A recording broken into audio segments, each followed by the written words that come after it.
अगर आप इस कहानी के पिछले भाग सुनना चाहते हैं तो मैं आपको लिंक डिस्क्रिप्शन बॉक्स में दे दूंगी और साथ ही कमेंट बॉक्स में पिन कर दूंगी, तो वहाँ से जाकर सुन सकते हैं। आप सुनिए आगे।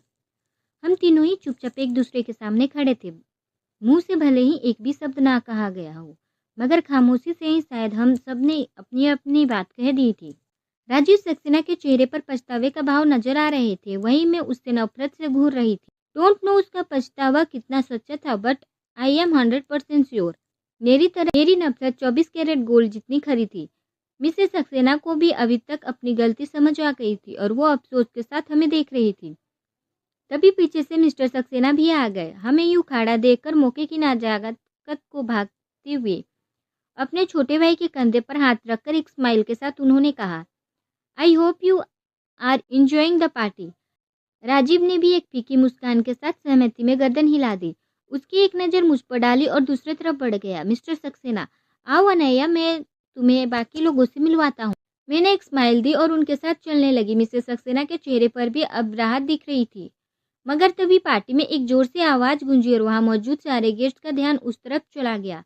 I love you Raj, why don't you understand. कहानी अमर के नज़रिए से।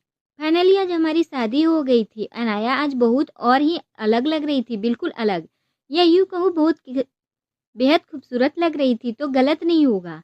इस पूरी शादी में ड्रामे के दौरान मैं बार बार बिना किसी से नजरे में आए उसे एक नज़र भरकर देखने की कोशिश करता रहा, मगर हर बार किसी न किसी ने नोटिस कर लिया और मुझसे छेड़ने की कोई कसर नहीं छोड़ी। जितनी बार जूली ने हम दोनों को ऊपर कमेंट्स किए, उतनी ही बार मैंने देखा अनाया का गाल बिल्कुल टमाटर जैसे लाल हो गए थे। मुझे उसकी हालत देख हंसी भी आ रही थी और उस पर प्यार भी आ रहा था। पता नहीं क्यों आज मैं उसकी तरफ इतना खींचा चला जा रहा था, जबकि हम इतने सालों में एक साथ थे। ऑब्वियसली वो एक स्टूडेंट के तौर पर लगातार 3 साल से मेरे साथ थी, मगर मैंने पहले कभी अनाया के लिए ऐसा कुछ भी फील नहीं किया था। क्या ये इस वजह से हो रहा है क्योंकि अब फाइनली मेरी हो चुकी है? तो क्या वाकई मैंने अनाया को एक्सेप्ट कर लिया है? अनाया, मम, मैं जरा अपनी ड्रेस ठीक करके आती हूँ, थोड़ी सी प्रॉब्लम हो रही है। मिसेस सक्सेना, कोई हेल्प चाहिए, मैं साथ चलूँ? अनाया, अरे नहीं, मैं मैनेज कर लूँगी, आप पार्टी एंजॉय कीजिए। मिसेस सक्सेना अनाया की गाल थपथपाती हुई, ओके बेटा। अनाया फौरन गेस्ट रूम की तरफ बढ़ गई। मुझे यही सही वक्त लगा उससे बात करने का और मैं उसकी तरफ बढ़ा, मगर इससे पहले कि मैं उस तक पहुंच पाता कि किसी ने मेरा हाथ कसकर पकड़ लिया।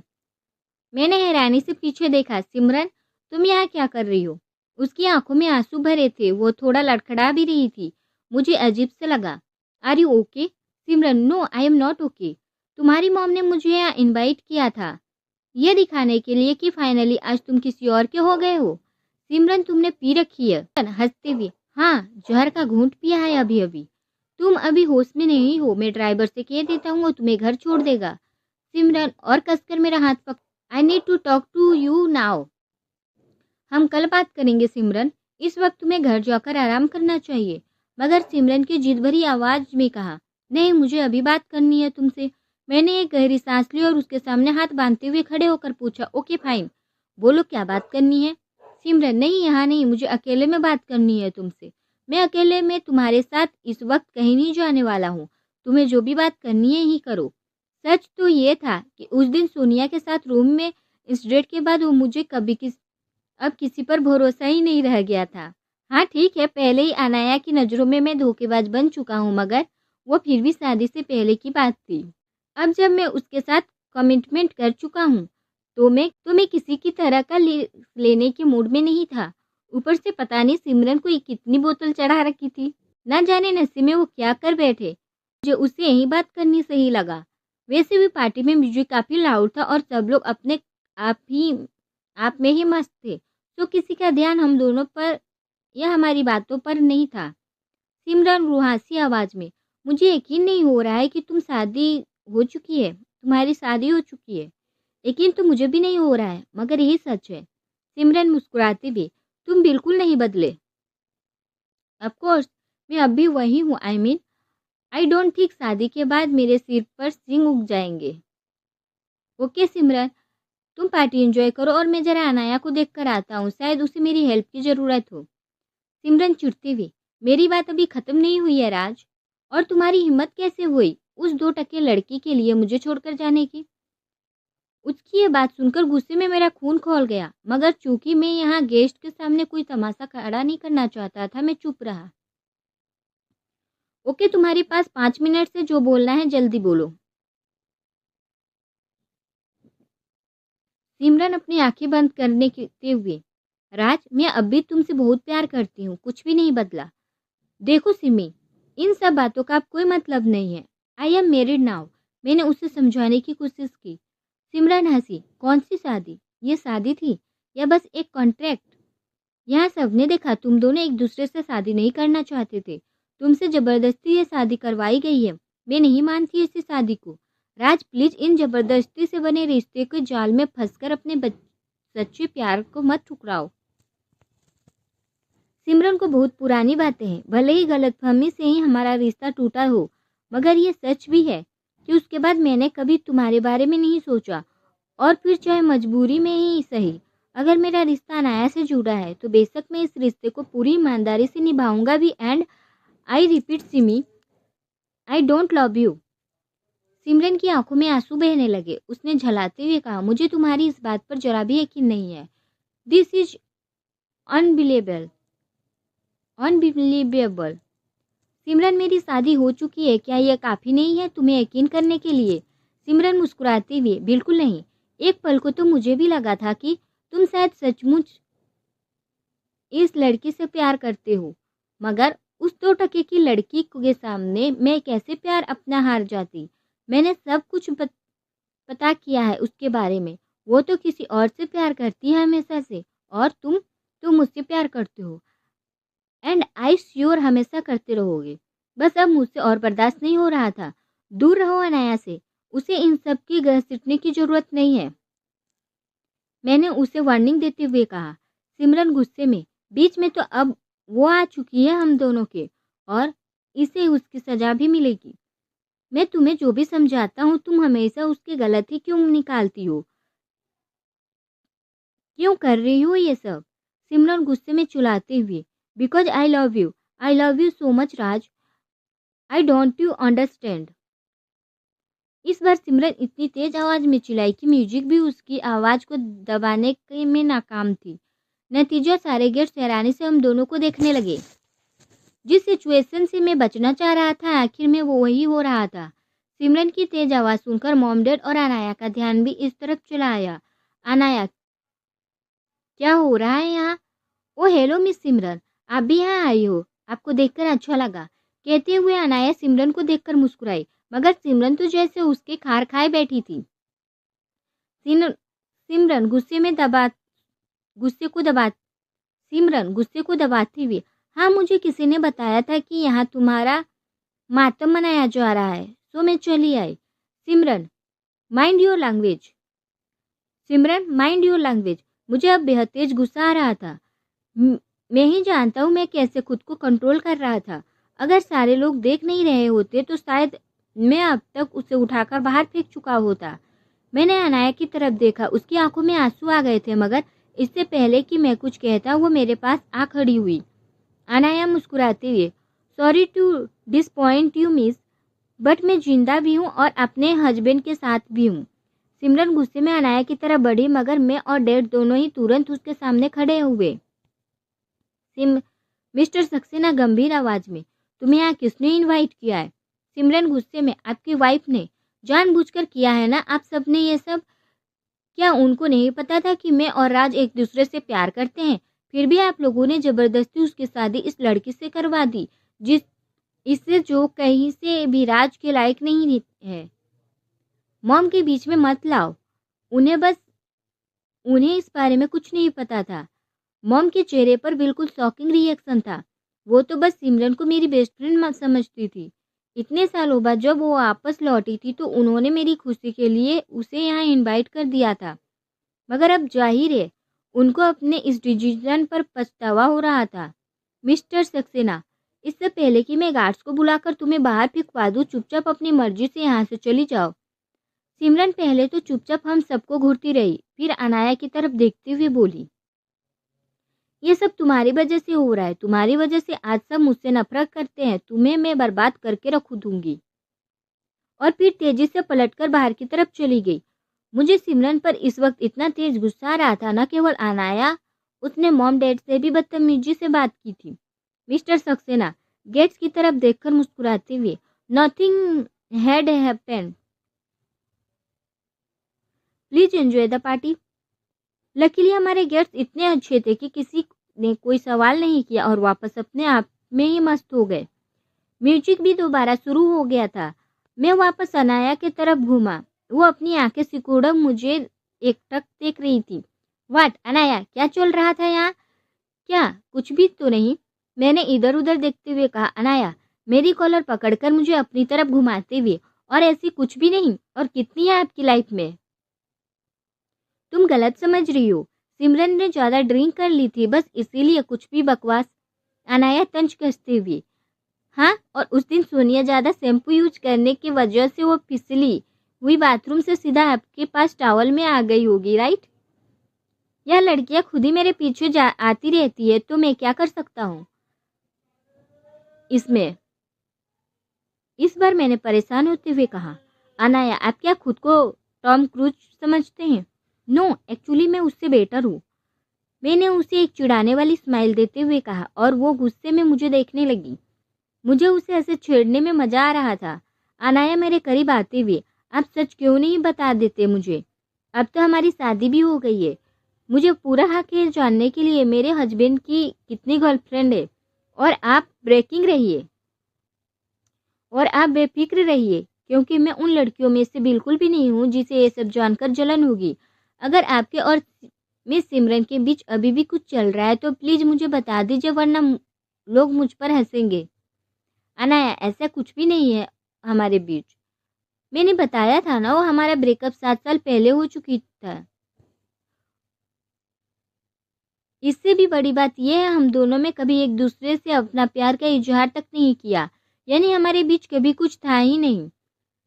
But I called it breakup, क्योंकि 7 साल पहले मैंने कुछ ऐसा देखा था जिसकी वजह से मैंने सिमरन से खुद को दूर कर लिया था। अनाया अपनी आंखें हैरानी से बड़ी करते हुए, ऐसा भी क्या देखा या जान लिया आपने कि आप उनसे इतने दूर हो गए? अब सीरियसली मुझे उसके सवाल इरिटेट कर रहे थे। इससे पहले कि वापस से गेट्स का ध्यान हमारी बातों पर चला जाए, मैंने फाइनली उसका मुंह बंद कर दिया, क्योंकि वो मेरे दूर की कजन लगती है। अनाया हैरानी से मुंह पर हाथ रखते हुए, क्या? मैंने उसे एक स्माइल दे दी और मुंह लटकाए चुपचाप मेरी बगल में खड़ी हो गई। अब शाम होने लगी थी। गेट्स भी एक एक करके हमसे मिलकर जाने लगे। जूली सर, आप क्लास कब से ज्वाइन करेंगे? कल से ही। Any problem miss Bansal? Julie मुंह बनाते हुए, नी मेनू लगा सी तुसी अनाया को लेके हनीमून पे जा रहे हो, 1 आध महीने तो छुट्टी। अनाया हाथ पकड़कर खींचते हुए, तू चुप करेगी? जूली दांत दिखाते हुए, कुछ गलत बोल दिया? झट से उसने उसे गले से लगा लिया और हम दोनों एक ही कॉन्ग्रेचुलेट करते हुए वहां से चली गई। मैं अब बुरी तरह थक चुका था। अब बस कैसे भी अपने रूम में पहुंचकर मुझे सोना था। अपने रूम में पहुंचते ही मैं लाइट ऑफ कर सीधा बिस्तर पर लेट गया। थोड़ी देर में मुझे नींद आ गई, मगर अचानक मुझे फील हुआ जैसे कोई और भी मेरे बेड पर है। ये झटके से मेरी नींद हवा हो गई। सोने की जल्दी में मैंने दरवाजा लॉक ही नहीं किया था। ओ गॉड, नॉट अगेन प्लीज। वो जो कोई भी था, मैंने उसे फौरन जोर से धक्का दे दिया और अगले ही पल कमरे से एक तेज सी चीख की आवाज आई। मैंने हड़बड़ाकर लाइट ऑन कर दी। अनाया जमीन पर पड़े मुझे गुस्से में देख रही थी। तुम यहाँ क्या कर रही थी? अनाया गुस्से में, यही सवाल मैं आपसे पूछूं तो? आप मेरे रूम में क्या कर रहे हैं? एक्सक्यूज मी, तुम्हारा रूम? ये मेरा रूम है और तुम यहाँ बिना मेरी परमिशन से घुस आई हो। अनाया झल्लाते हुए, ये मेरा रूम है और अंकल ने खुद मुझे बताया है, इसीलिए आपको यहाँ घुसने से पहले मेरी परमिशन लेनी चाहिए थी, समझे? आप इसी वक्त यहाँ से बाहर जाइए। ये मेरा रूम है और मैं यहाँ से कहीं नहीं जा रहा। कहते हुए मैंने एक पिलो और चादर उसकी तरफ फेंक दिया। अनाया गुस्से में पकड़कर मेरा हाथ खींचते हुए, मैं क्यों नीचे सो? आप नीचे जमीन पर सोएंगे। मैं बेड के किनारे ही बैठा था, सो उसके खींचने पर मैं बिल्कुल भी संभल नहीं पाया और सीधा अनाया के ऊपर जा गिरा। अनाया के मुंह से फिर से एक चीख निकल गई। Are you okay? चोट तो नहीं लगी तुम्हें? अनाया गुस्से में मुझे धक्का देने की कोशिश करते हुए बोली। आप मेरे ऊपर से हटो तो ओके रहूंगी ना मैं। अब मुझे उसकी पोजीशन पर हंसी आ रही थी। मैं जानबूझकर बिल्कुल नहीं हिला। देखा, तुम भी बाकी लड़कियों जैसे घिंची चली आई मेरे पास। यही करना था तो मुझे पहले ही बता दिया होता, मैंने उसके चेहरे पर आए बालों को हटाते हुए कहा। अनाया ने एक झटके से मेरा हाथ दूर कर दिया। दूर दूर रहकर बात कीजिए। अनाया राज सक्सेना, मैं आपके लीगल हस्बैंड हूँ और आप तो क्या, मुझे कोई भी आपसे दूर नहीं कर सकता। अनाया परेशान होते हुए, सर प्लीज हटिए वरना मैं चिल्लाऊंगी। इससे पहले कि वो चिल्लाती मैंने फौरन उसके मुंह पर हाथ रख दिया, मगर हमेशा की तरह उसने मेरे हाथ पर काट लिया और पूरी ताकत लगाकर जोर से चिल्लाई, आउच। मैंने अगर अपने कानों पर हाथ नहीं रखा होता तो डेफिनेटली मेरे कानों में पर्दे फट जाते, मगर इससे पहले कि मैं अनाया से ऊपर हटता मॉम अंदर आ गई। बस यही कमी थी। लग तो दूर, कमरे का दरवाजा बंद भी नहीं था। मिसेस सक्सेना, क्या हुआ अनाया बेटा, तुम चिल्ला क्यों? ओ सीट, मैंने कुछ नहीं देखा, I am sorry. At least door तो लॉक कर लेते तुम लोग, कहते हुए वो तेजी से रूम से बाहर निकल गई। कहानी अनाया की नज़र से इतनी जोर से वो जल्लाद बेड से ऊपर गिरा था कि मेरी पूरी पीठ में दर्द हुआ रहा था। मैंने कोशिश की उनको हटाने की, मगर वो तो हिल ही नहीं रहे थे। मेरे चिल्लाने की आवाज़ सुनकर रूम से सर की मॉम आ गई थी। मिसेस सक्सेना, क्या हुआ अनाया बेटा, तुम चिल्ला क्यों? ओ सीट, मैंने कुछ नहीं देखा, I am sorry. At least door तो लॉक कर लेते तुम लोग, कहते हुए वो तेजी से रूम से बाहर निकल गई। मैंने सर को देखा और सर ने मुझे, और हम दोनों एक साथ चिल्लाए मॉम, मगर कोई फायदा नहीं था, वो जा चुकी थी। देखा, सब आपकी वजह से हुआ है। मैं झलाकर उनको अपने ऊपर से जोर से धक्का देते हुए कहा। अमर कंफ्यूजन से, मैंने क्या किया? तुम ही तो बात बात पर चिल्लाते की आदत है ना, तुम चिल्लाती ना मॉम यहाँ आती। एक्सक्यूज मी, आप भूल रहे हैं ना, आप बिना बात के मेरे रूम में घुसते ना, आप बिना बताए मेरे रूम में घुसते ना, आप बेड से मेरे ऊपर कूदते ना मैं चिल्लाती और ना ही मॉम यहाँ आती। अमर उंगली से मेरी तरफ पॉइंट करते हुए गुस्से में, देखो तुम कर तो मॉम गई है, इसी वक्त जाकर उनको बताइए कि हम ऐसा कुछ नहीं कर रहे थे। अमर वापस बेड पर बैठते हुए, और मैं ऐसा क्यों करूँगा? व्हाट डू यू मीन, आप ऐसा क्यों करेंगे? वो क्या सोच रही होगी हमारे बारे में? मैंने हैरान होते हुए कहा। अमर आराम से चादर ओढ़कर सोती हुई, यही सोच रही होगी कि न्यूली मैरिड कपल रोमांस कर रहे हैं। छी, कितने गंदे हैं आप। मैं ऐसा कुछ नहीं कर रही थी, समझे आप? जो किया आपने किया, मैंने गुस्से में उनकी चादर खींचते हुए कहा। अमर धीरे से हंसते हुए, एक काम करो, जाओ मॉम से बात करके आओ कि तुम कुछ नहीं कर रही थी, जो भी कर रहा था मैं कर रहा था। ये आपकी क्लास नहीं है कि मैं आपसे डर जाऊंगी। मैं तो जरूर बताऊंगी उनको, कहते हुए मैं दरवाजे की तरफ बढ़ी। अमर हंसते हुए ऊंची आवाज में, ओके ओके दिन मैं सो रहा हूँ। मैं पैर पटकते हुए दरवाजे तक पहुंची, मगर तभी मुझे उनकी बात समझ आई। वह कुछ करे या ना करे, बात तो एक ही थी। मैंने वापस बेड पर आकर उनको एक पंच जड़ दिया। अमर, अरे इतनी जल्दी वापस आ गई, आप खुद को ओवर स्मार्ट समझते हैं? अमर हंसते हुए, ऑब्वियसली आई एम। मैं पहले तो उनको गुस्से में घूरती रही, फिर पिलो उठाकर उनको मारने लगी।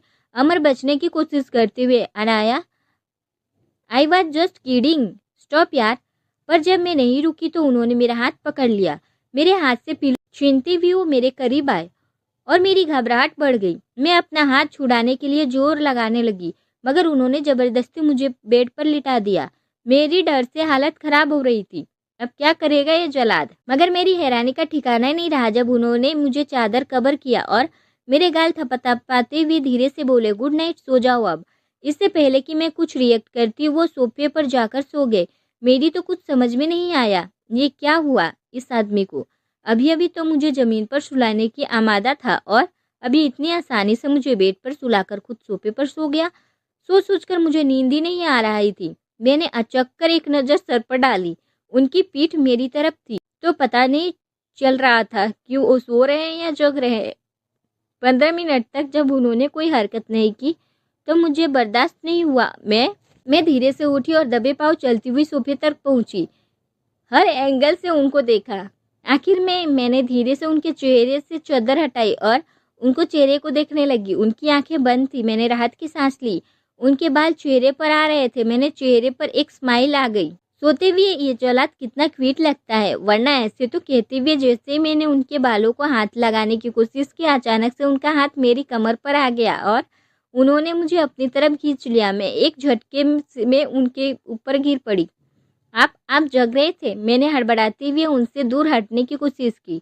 अमर अपनी पकड़ और मजबूत करते हुए, जब पास होता हूँ तो दूर भागती हो, दूर जा रहा हूँ तो पास आती हो। मुझे पता था ऐसा ही कुछ करोगी। मैंने कुछ बोलने की कोशिश की, मगर घबराहट में मुंह से आवाज ही नहीं निकली। अमर हंसते हुए, वाट, फिर से चिल्लाना है? इस बार तो मॉम भी नहीं आएगी। एक पल को उनकी पकड़ ढीली हुई और मैंने पूरी ताकत लगाकर खुद को छुड़ा लिया और भागती हुई सीधे बिस्तर पर घुस गई। मेरे हाथ पैर अभी तक कांप रहे थे। पीछे से उनके हंसने की आवाज आ रही थी। हद है, एक तो सोने की एक्टिंग कर रहे, ऊपर से हंस रहे हैं।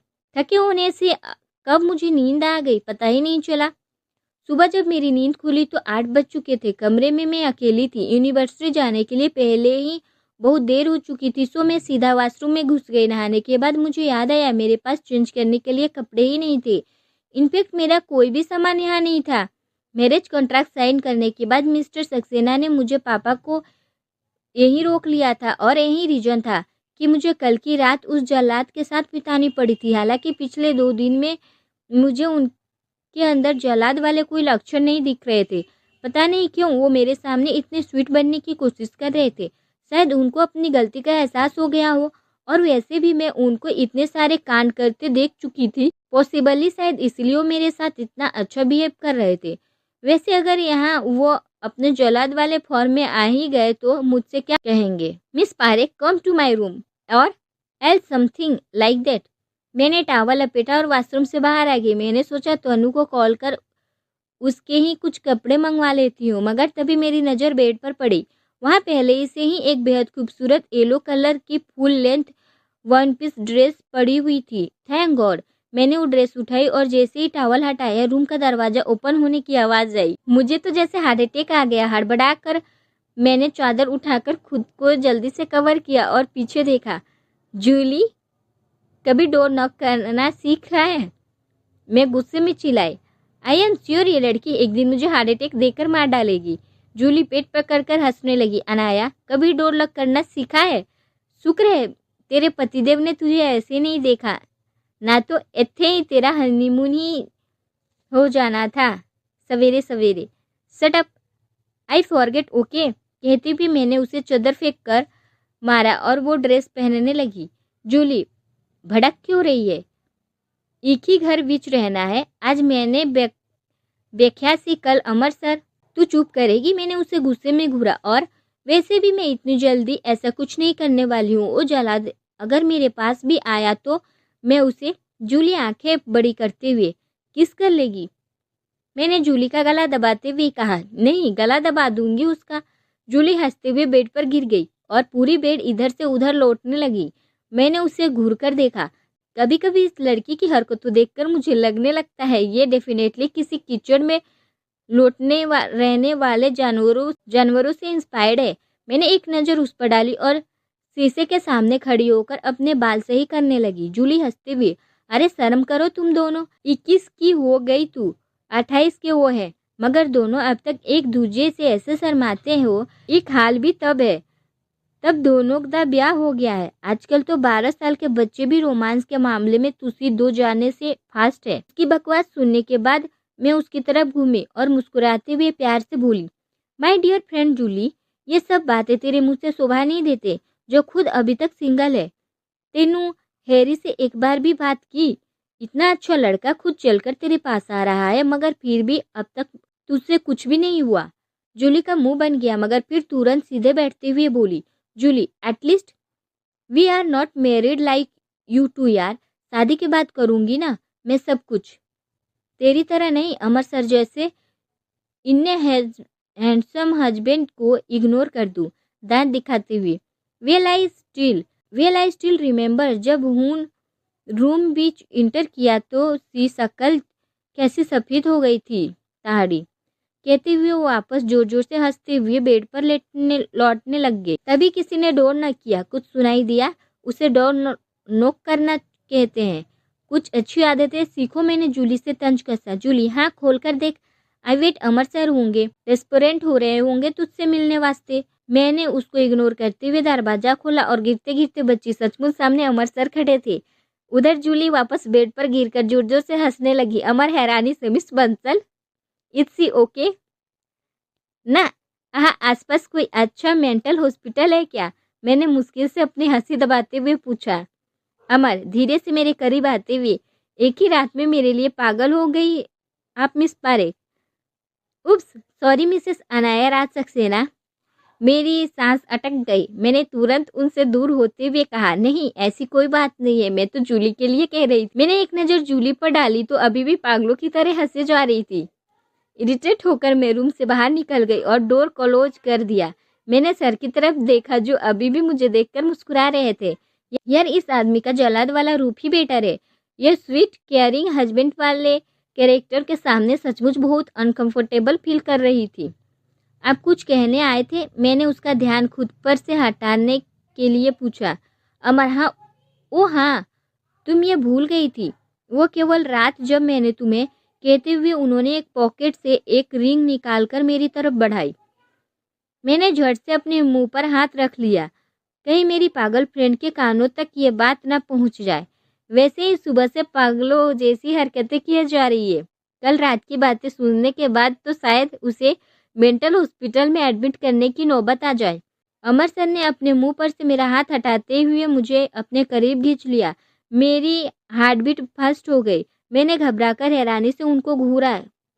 ये क्या है? अमर धीरे से, कल आप बहुत खूबसूरत लग रही थी। मैंने घबराहट से, थूक निकला मैं, और वो भी खूबसूरत। ओके। अमर अपनी पकड़ और मजबूत करते हुए, okay, I mean thank you. Amar मेरे गालों को टच करते हुए, और ऐसे शर्माते हुए, आप और ज़्यादा क्विट लगती है। मुझसे कुछ बोलते ही नहीं बन रहा था। उन्होंने मेरा हाथ पकड़ा और मुझे वो रिंग पहना दी। ये क्या है? आई मीन किस लिए? मैंने हैरानी से पूछा। अमर एक ठंडी सांस भरते हुए, रियली?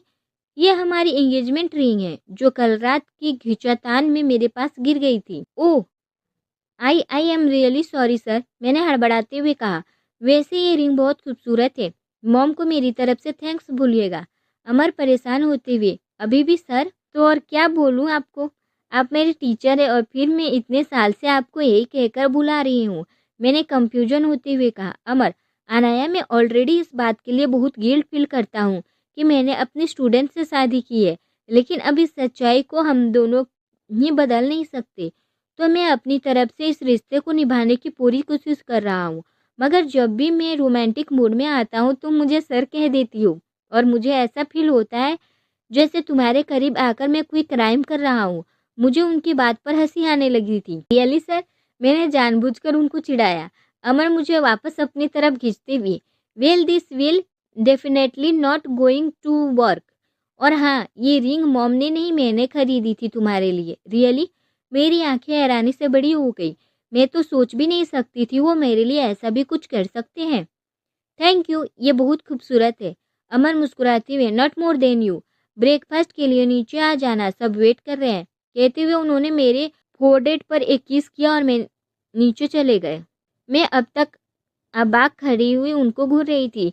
मैं उनको खूबसूरत लग रही थी। ऑफ कोर्स कभी ये मेरी तमन्ना थी, मगर आज जब ये पूरी हुई तो मुझे यकीन ही नहीं हो रहा था। आज से पहले तो मुझे सिवाय डांट के उनसे और कुछ सुनने को मिला ही नहीं था, और आज वो मुझे कॉम्प्लीमेंट दे रहे थे कि मैं खूबसूरत हूँ। शायद शादी के बाद उनका हृदय परिवर्तन हो चुका था, या फिर पॉसिबल है कि उनकी आंखें खराब हो गए हो, तभी उनको ठीक से दिख नहीं रहा होगा। जो भी हो, मैं जैसे हवा में उड़ रही थी। मन ही मन मुस्कुराते हुए मैंने डोर ओपन किया और एक हल्की सी चीख की आवाज़ आई, हाय और अब्बा, मार डाला तेनू। मैंने हड़बड़ाकर अंदर देखा। सामने जूली अपना सिर पकड़े करा रही थी। मैंने हैरानी से मुंह फाड़कर उसकी तरफ देखा। तू यहाँ दरवाजे से लगकर हमारी बातें सुन रही थी? जूली हंसती हुई ना की गल कर रही थी। मैं ऐसा कर सकती हूँ? मैंने उसके सर पर एक चपत लगाते हुए कहा, तेरे अलावा कोई और ऐसा कर ही नहीं सकता। और वो मेरी तरफ देखकर हंसने लगी। जूली, देखा मैनू वह रिंग? नो, तू फिर मुझे तंग करेगी। जूली, अरे मेरे हाथ से रिंग छीनने की कोशिश करती हुए, प्लीज प्लीज प्लीज, मैंने मुस्कुराते हुए हाथ आगे कर दिया। जूली अंगूठी को गौर से देखती हुई, तू इसे पहनेगी? हाँ। जूली, क्यों? क्या चल रहा है तेरे दिमाग में? मैंने अपनी आंखें सिकुड़ी। जूली, दस ना मैनू, क्यों पहनेगी? इसमें पूछने वाली कौन सी बात है? ये हमारी एंगेजमेंट रिंग है। इतना सुना था कि जूली बेड पर जोर जोर से कूदने लगी। जूली, ओ माय गॉड, रब जी कितने क्विट कपल है दोनों। क्या बोल रही है तू? ऑफ कोर्स हम दोनों क्विट होंगे, मगर अलग अलग। कपल के तौर पर हम बिल्कुल भी क्विट नहीं है। सर ने मेरी एंगेजमेंट रिंग मुझे दी है, और चूंकि ये मेरी एंगेजमेंट रिंग है इसलिए मैं उसे पहनूंगी। इसमें इतना स्पेशल क्या है? जूली मेरे सिर पर मारती हुई, तू रही बुद्धू के बुद्धू। सोच, वो तेरे वास्ते रिंग खरीद के लाए, फिर तेनू वो ring the. That means he propose you. अब तूने कहा तू ये रिंग पहनेगी, मतलब तूने प्रपोजल एक्सेप्ट कर लिया। कहकर वो वापस पहले की तरह जोर जोर से खुशी के मारे बेड पर कूदने लगी, मगर जल्दी से थक कर वापस बेड पर गिर गई और लंबी लंबी सांसें लेने लगी। टैलेंट देखिए जूली का, कहाँ की बात कहाँ से लेकर कनेक्ट किया उसने। अब तो मुझे यकीन होने लगा, अगर इसका बस चले तो ये लैला का कनेक्शन भी कुछ इसी तरह घुमा फिरा कर रोमियो के साथ निकाल लेगी। ठीक उसी समय एक बार फिर किसी ने डोर नॉक किया। मैंने दरवाजा खोला और सामने मिस्टर सक्सेना खड़े थे। गुड मॉर्निंग डैड, कहती हुई मैं दरवाजे के सामने से हट गई। उन्होंने कुछ कहने के लिए मुंह खोला, मगर तभी उनकी नज़र सामने बेड पर पड़ी, जहां जूली बेड पर पड़ी लंबी लंबे सांसें ले रही थी। उन्होंने हैरानी से उसे देखा और मेरी तरफ देखते हुए पूछे, any problem? Is she okay? Yes dad, don't worry about her, she is always like that. आप कुछ कह रहे थे? मैंने अपनी हंसी रोकते हुए कहा। मिस्टर सक्सेना एक फाइल मेरी तरफ बढ़ाते हुए, हाँ बेटा, ये बस ये बताने आया था कि जेपी को एक बिजनेस डील के सिलसिले में रसिया जाना पड़ा है। वहाँ की एक कंपनी इंडिया में अपने सेटअप के लिए बहुत ही बड़ी प्रॉपर्टी की तलाश में है। जेपी के आने में कुछ दिन लग जाएंगे। जाने से पहले वो तुमसे मिलने भी आया था, मगर तुम सो रही थी। उससे मुझसे कहा कि ये फाइल तुम्हें दे दूं। ओके, मैं कोशिश कर हल्का सा मुस्कुराई, मगर अंदर में मुझे बहुत बुरा लग रहा था। मॉम की डेथ के बाद पापा के पास वैसे भी बिजनेस के कारण कभी मेरे लिए वक्त नहीं रहता था। वह लगातार अपने बिजनेस में बिजी और बिजी होते चले गए। अभी अभी तो मुझे लगा था कि उनको मेरी कोई परवाह भी नहीं है, मगर ये भी एक सच था कि वो मेरे लिए हमेशा परेशान रहते थे और अपने सुपर बिजी शेड्यूल के बावजूद मुझसे लगातार कांटेक्ट में रहते थे, क्योंकि जब मुझे अकेले रहना पड़ता था, ऑफकोर्स हाउस स्टाफ हमेशा मेरे साथ रहते थे, मगर फैमिली की कमी कोई और पूरी नहीं कर सकता। लेकिन अब शायद उनको मेरी इतनी फिक्र नहीं रहेगी, क्योंकि अब मेरे पास एक हस्बैंड के साथ एक अच्छी खासी फैमिली थी। तो बेसिकली अब मुझे अकेले रहने की ज़रूरत नहीं थी, और यही पापा भी चाहते थे। क्या है ये? मैंने पेपर्स पलटते हुए पूछा। मिस्टर सक्सेना प्यार से मेरे सिर पर हाथ फेरती हुई, तुम्हारा और राज का नया घर, यह हमारी तरफ से तुम दोनों के शादी का गिफ्ट है। अब से तुम दोनों वहीं रहोगे। तुम दोनों साथ में जितना वक्त बिताओगे उतना ही एक दूसरे से अच्छे से जान पाओगे। अगले हफ्ते तुम दोनों वहीं शिफ्ट हो रहे हो। इससे पहले कि मैं उनसे कुछ कह पाती, एक जोरदार ठहाके की आवाज़ रूम में गूंजने लगी। मैंने झलाते हुए पीछे मुड़कर देखा। जूली वापस बेड पर मुक्के मारती हुई पेट पकड़कर जोर जोर से हंसने लगी थी। जाहिर है उससे भी हमारी बातें सुनी थी।